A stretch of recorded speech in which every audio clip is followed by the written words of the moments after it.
Sadhguru, I wanted to know that when we are silent, still we feel that mind chattery, which always bothers us, and our thought always shifts back to past and future imaginations, which will not be any of output. How to get rid of it? A whole lot of thought about this thoughtlessness. Thoughtlessness, no mind, these kinds of terms have been propagated all over the place, and these terms have been badly misunderstood and made into all kinds of things, and people are striving how to stop my mind. It took millions of years of evolution to get a mind of this kind of capability, isn't it? Millions of years of tremendous amount of nature's work, that today you have a mind of this kind of scope. And now you want to stop it. Why is it that you want to stop it? If your mind was constantly producing absolute pleasantness for you, would you think how to stop this mind? Would you? No. It's producing a lot of unpleasantness. That's why you're thinking of how to stop the mind. This is the first thing, wherever you go in the world, this has gone so much into people's mind. If you tell them you meditate, they say, "But Sadhguru, I'm not able to stop my mind." I said, that will happen only after you stop your kidneys, liver, heart. You stop all these things, then the mind will also stop. Do you want it to stop? No. Then why do you want the mind to stop? Why do you have such a horrible prejudice against the mind? You don't mind if your heart is beating, you can meditate. You don't mind if your liver is working, you can meditate. Your kidneys are functioning, you can meditate. If your brain functions, you can't meditate, what is the problem? You seem to have something against intelligence, isn't it? This is the conspiracy of the stupid against human intelligence, that to meditate means your brain must be frozen. No. You don't have to freeze your brain. We were looking at this yesterday itself. We will initiate you into Shambhavi. It's a simple process. There are many ways to do it, this is one simple way. But it's a powerful process. If you sit here, you will see your body is here, your mind is somewhere, who you are is somewhere else. Once there is a space between you and the mind, then what the mind is not doing, what the mind is doing is not even an issue. It is like you're stuck in the traffic jam. You're struggling through the traffic. That's one experience.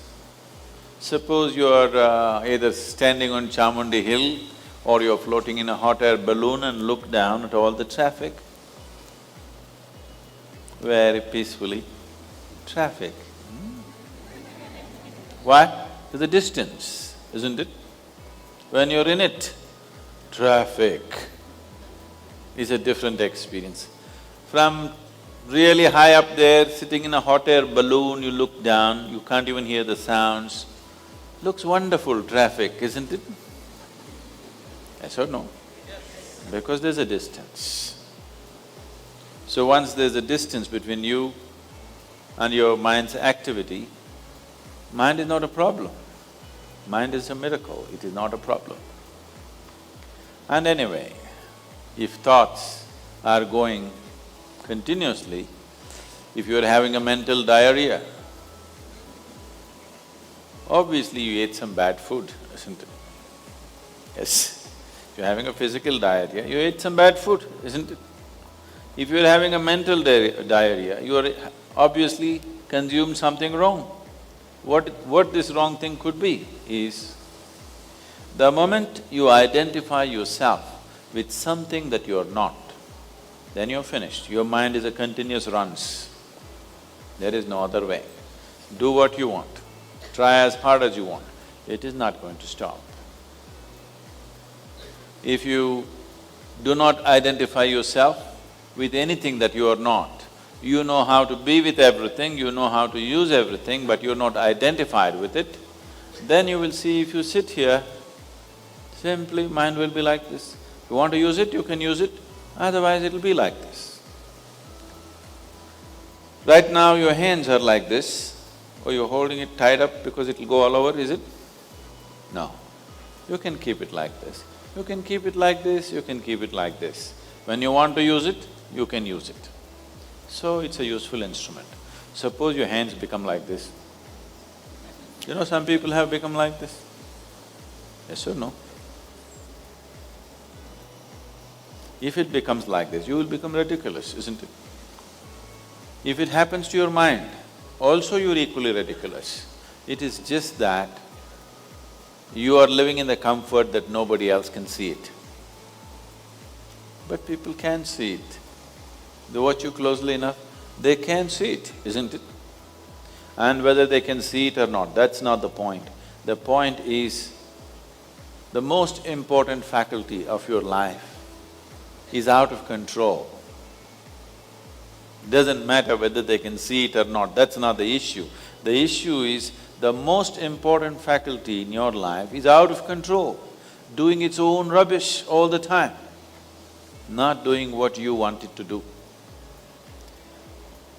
So, if you have to be freed from this ailment, you should stop eating bad food.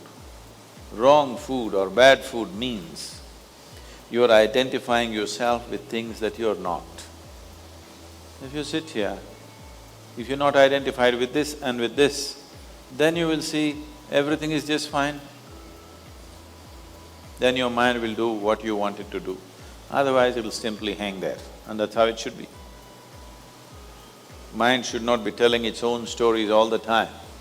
It should tell the story that you want it to tell, isn't it? Otherwise, it's quite a nuisance.